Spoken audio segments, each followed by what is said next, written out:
Let's talk about what we saw involving the English sides. We'll start with Arsenal, 2-0 winners over Olympiacos. Left it late to make absolutely sure, but 2 wins from 2 in the Champions League, and the momentum continues, Sue. Yeah, not bad, is it? 2 wins from 2, and your first half especially, I'd say the first 30 minutes, they were brilliant. The way that they were knocking the ball around, Ødegaard absolutely running the show, just looking to play forward and causing all sorts of problems. And you just felt, though, at 1-0, they just needed that second goal just to relax a little bit. I thought Olympiacos were probably going to come to the Emirates and maybe sit back and look to be sort of defensive and well organised and look to hit on the break. Not at all. They didn't do that. And Arsenal exploited that space in the first half.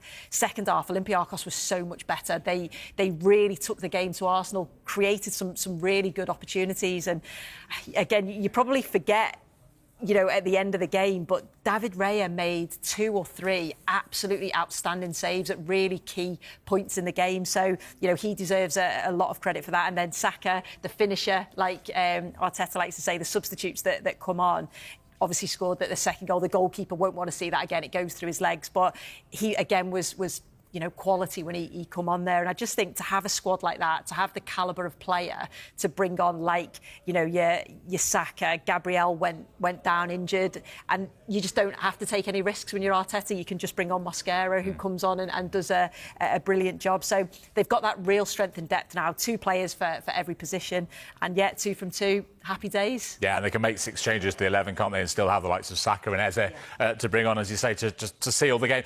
And 6 clean sheets in 9 games as well, so defensively, once again, looking solid. I mean, can you find any real glaring weaknesses at the moment in this Arsenal setup? No, you can't. And, you know, I know Arteta was criticised for maybe playing a little bit too sort of conservative against the likes of Manchester City, but you can understand why he did that. But he's got those options. He's got the ability to change it when he needs to, the quality of player when he needs to. But defensively, so strong, off the ball, brilliant. And then they've got the real sort of strength up top, the different types of players, different profile of players. I thought Gyökeres was excellent today, you know, really strong, holding the ball up well, and he'll only get better as time goes on. So, no, difficult to see a weakness in this side. A win for Arsenal, a draw only for Manchester City away to Monaco, but, Lee, you watched it, 2-2 it finished, 2 Haaland goals. But Pep Guardiola surely is not going to be happy with the way they gave up the lead, not once, but twice. Yeah, I think disappointing. I mean, listen, the Teze goal was something special to get them back in the game, you'd say. But, I mean, I think just seeing games out, it's just been something that you look at City and feel you have so much possession, you know, good opportunities. They've hit the bar twice.